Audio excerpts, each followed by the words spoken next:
sa matag karon ug unya kita paningkamot sa pakigbatok sa dautan apan paghigugma sa mga makasasala. Mga kaigsunan ko diha ni Kristo, maayong adlaw kaninyong tanan.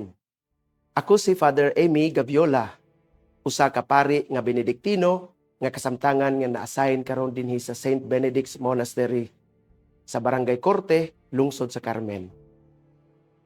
Tuguti ako nga modapit kaninyo sa pagpamalandong sa Ebanghelyo karong adlawng Lunes.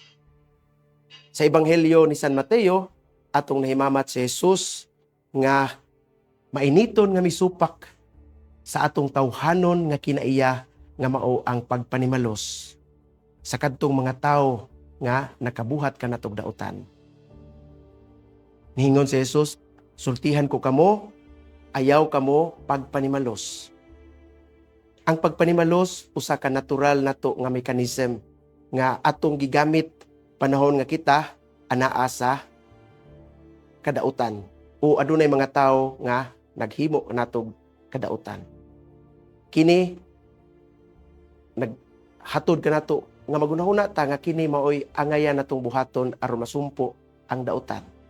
Si Jesus sa iyang bahin nakasinati man usab og mga kadautan. Daghan siyang nahimamat nga mga tawo kinsa nisupak sa iyahang mga pagtulun-an. Nihimo og mga daotang lakang bato kaniya.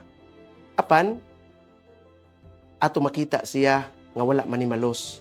Hinunua, padayon siya nga naghagit kanila palayo sa sala o paduol ngadto sa Dios.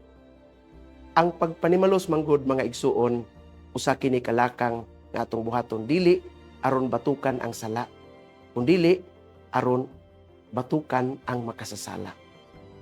Ang nakasala mo'y atong gidaot, dili ang sala. Ang makasasala mo'y atong gipasakitan pinaagi sa atong pagpanimalos, dili ang sala. Dili kana mo'y gusto ni Jesus nga mahitabo sa atong Kristohanon nga kinabuhi.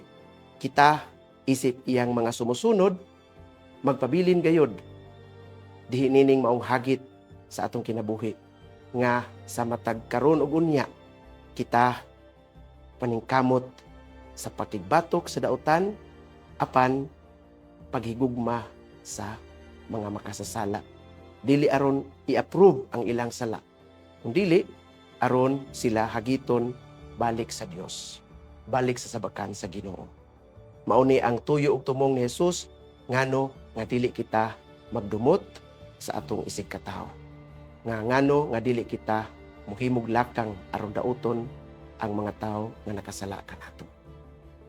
Manghinaot kita nga nining maong ebanghelyo ato untang mapatin-aw kinsa si Jesus sa atong kinabuhi. Unsa ang iyang tumong ug tuyo sa atong kinabuhi. Aron sa ingon kita mutubo diha sa pagkasumusunod ni Kristo. Hinaot pa unta.